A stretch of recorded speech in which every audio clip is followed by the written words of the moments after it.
Hello everyone, welcome back to my channel strength elevate. I am your coach Mukesh Paliwal. तो आज की video में हम लोग बात करने वाले हैं कि एक सेम वेट कैटेगरी में होते हुए भी एक एथलीट दूसरे एथलीट्स के कंपेयर में ज़्यादा वेट कैसे उठा पाता है। मसल मास भी इक्वल है, फिर भी वो वेट कैसे उठा पा रहा है।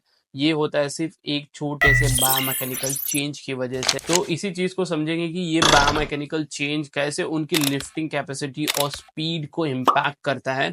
उससे पहले अगर आप मेरे चैनल पर नए हो तो चैनल को सब्सक्राइब कर देना, क्योंकि इस चैनल पे आपको वो सब चीज़ें मिलेंगी जो आपके एथलेटिक परफॉर्मेंस को बहुत हद तक इम्प्रूव करने में हेल्प करेंगी। तो वीडियो स्टार्ट करते हैं। अब इस वीडियो को एकदम साइंटिफिक वे में समझाने से पहले मैं आपको एकदम सिंपल तरीके से समझाना चाहता हूँ, ताकि आपके लिए इसको समझना एकदम ईजी हो जाए। सपोज मैं आपको एक टास्क दे रहा हूँ, सिनारियो 1, जहाँ पर आपको बारबेल को लिफ्ट करना है, जो 10 केजी का बारबेल है। पर कंडीशन ये है कि आपको उसको एकदम टिप से पकड़ना है। टिप से पकड़ने के बाद उसको ऊपर की तरफ रिलीज करना है, सामने की तरफ। तो देखना है कि आप उस बारबेल को कितने फोर्स के साथ उठा पा रहे हो या कितनी ताकत लग रही है उसमें। अब मैं आपको सिनारियो 2 दे रहा हूँ। सिनारियो 2 में क्या करना है, आपका एक हाथ आपको स्लाइड आगे की तरफ लेके जाना है और वो सेम बारबेल को फिर से उठाने की कोशिश करना है। और इस बार देखना है कि आपको बारबेल को उठाने में कितनी ताकत लग रही है। जब आप दोनों सिनारियो को देखोगे तो जो सिनारियो 1 है उसमें आपको बारबेल को उठाने में बहुत ज़्यादा मेहनत लगेगी, बहुत ज़्यादा पावर लगेगी। बट जो सिनारियो 2 है उसमें ही आपका वो सेम वेट है, पर वो बारबेल उठाने में आपको ईजी फील होगा, आपको एफर्ट कम लगेगा। अब इसी चीज़ को हम साइंस के साथ रिलेट करने की कोशिश करते हैं, जो हमारे बायोमैकेनिक्स में लीवर्स के अंदर आता है। तो जो हमने फर्स्ट एग्जांपल लिया था उसी में हम ये समझ लेते हैं कि जो हमारा एक हाथ है वो जॉइंट है और जो दूसरा हाथ है हमारा वो टेंडन का इंसर्शन पॉइंट है।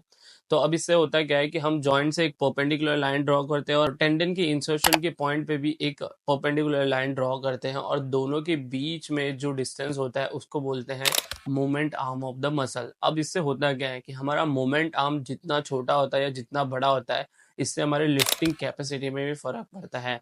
अगर हमारा मोमेंट आर्म छोटा है तो हमें वो वेट उठाने में बहुत ज़्यादा मेहनत लगेगी। वही अगर हमारा मोमेंट आर्म बड़ा है तो हमें वो वेट उठाने में कम मेहनत लगेगी। तो सिंपल, कुछ एथलीट ऐसे होते हैं जिनका ये टेंडन का इंसर्शन पॉइंट हमारे जॉइंट के नज़दीक होता है, तो उन लोगों के लिए उसी वेट को उठाने में बहुत ज़्यादा मेहनत लगती है। वहीं दूसरी तरफ वो एथलीट होते हैं जिनका टेंडन का इंसर्शन पॉइंट थोड़ा सा दूर होता है, जिससे उनका moment arm of the muscle थोड़ा बड़ा हो जाता है, जिससे उनको वो सेम वेट उठाने में कम मेहनत लगती है बाकी एथलीट्स के कंपेयर। अब ये तो हमने समझ लिया है कि उनके लिए एडवांटेज क्या। अब ये भी देख लेते हैं कि ऐसे एथलीट्स के लिए डिसएडवांटेज क्या होता है। जिन एथलीट्स का मोमेंट आर्म बड़ा होता है उससे होता क्या है कि उनकी मसल्स को ज़्यादा कॉन्ट्रैक्ट करना पड़ता है, ज़्यादा डिस्टेंस कवर करना पड़ता है कॉन्ट्रैक्शन करने के लिए। तो इससे उनकी स्पीड पे फ़र्क पड़ता है।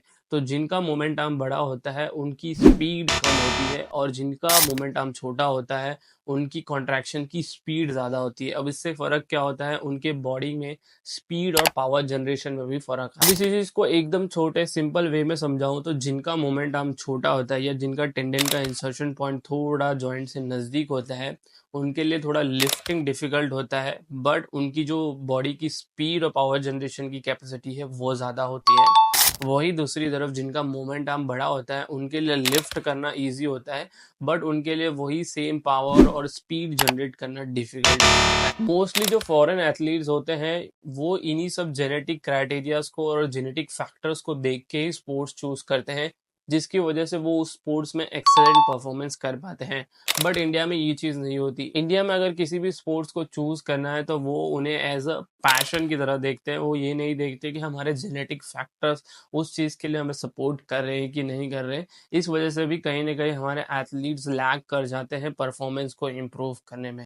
आई होप इस वीडियो से आप बहुत कुछ समझ गए होंगे। तो मुझे कमेंट सेक्शन में एक कमेंट करके ज़रूर बताना कि जिनका मोमेंट आर्म छोटा है उन्हें कौन सा स्पोर्ट चूज़ करना चाहिए, और जिनका मोमेंट आर्म बड़ा है उन्हें कौन सा स्पोर्ट चूज़ करना चाहिए। और अगर आपको वीडियो अच्छी लगी हो तो एक लाइक ज़रूर कर देना। आपका एक लाइक इस वीडियो को ऐसे लोगों तक पहुंचाएगा जिनको इसे देखने की ज़रूरत है। Till then, bye bye, see you and जय हिंद।